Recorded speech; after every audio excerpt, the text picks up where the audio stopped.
Mais pour certains, la nuit ne veut pas dire rentrer à la maison. Sous les ponts de Pikine, dans les jardins publics, sur les trottoirs, des marchés, ils sont là. Des hommes, des femmes, parfois des enfants, sans toit, sans matelas, sans repère, invisibles le jour, livrés à eux-mêmes la nuit, livrés au froid, à l'insécurité et à l'indifférence. Ils font partie de ces oubliés de la ville.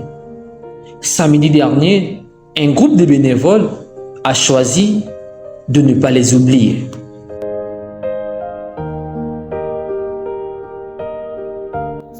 Les archanges de la nuit apportent un peu de lumière aux sans-abri. Il est 21h à Pikine, à Dakar. Pendant que la ville s'endort, une vingtaine de jeunes en t-shirt bleu descendent de voitures au croisement Cambéry. Matelas sur l'épaule, sac de nourriture à la main, ils ne sont ni des ONG internationales, ni des agents de l'État. Ils se font appeler les archanges. Et cette nuit, comme chaque fois, ils ont choisi de veiller pour ceux que la nuit a oubliés. À l'initiative de la Force Jeune Universelle, le projet Archange a organisé le samedi 25 juillet un grand don de solidarité aux personnes vivant dans la rue. Les ponts, les marchés et les jardins publics de Pikine, où des hommes et des femmes dorment à la belle étoile. Venant de Yeumbeul, Tiarol, Kermassa, Rufisque, des Parcelles Assainies ou encore de Gédo, ces bénévoles ont troqué une nuit de repos contre un acte de sacrifice. Dans les cartons, des matelas de draps, des vêtements et des repas. Le tout chargé puis béni avant de le départ dans une ambiance entre prière et détermination.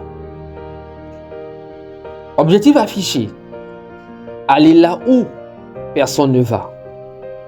Apporter non seulement des biens matériels, mais aussi de la présence. Car pour ces jeunes, aider dans l'ombre est une mission. Les archanges, les anges de la nuit, œuvrent pour ceux qui n'ont plus personne, explique un des coordinateurs. On ne va pas régler toute la précarité en une nuit, mais si on peut leur apporter un peu de paix, un peu de chaleur humaine, alors notre mission est accomplie. Et l'accueil est là. Sous le pont, un homme reçoit un drap neuf.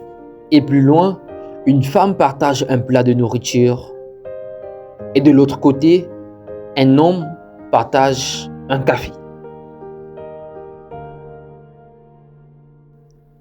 Des visages marqués par la rue, mais qui ce soir retrouve un instant de dignité.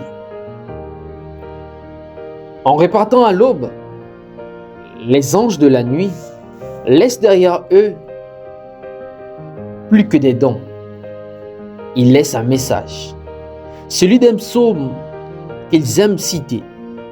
Quand un malheureux crie, l'Éternel entend et il le sauve de toutes ses détresses. Le psaume 34, verset 7. À Pikine, cette nuit du 25 juillet, ils se sont fait les oreilles et les mains de cette promesse. Et tant que des gens dormiront sur les ponts, ils promettent de continuer à allumer les lumières dans l'ombre.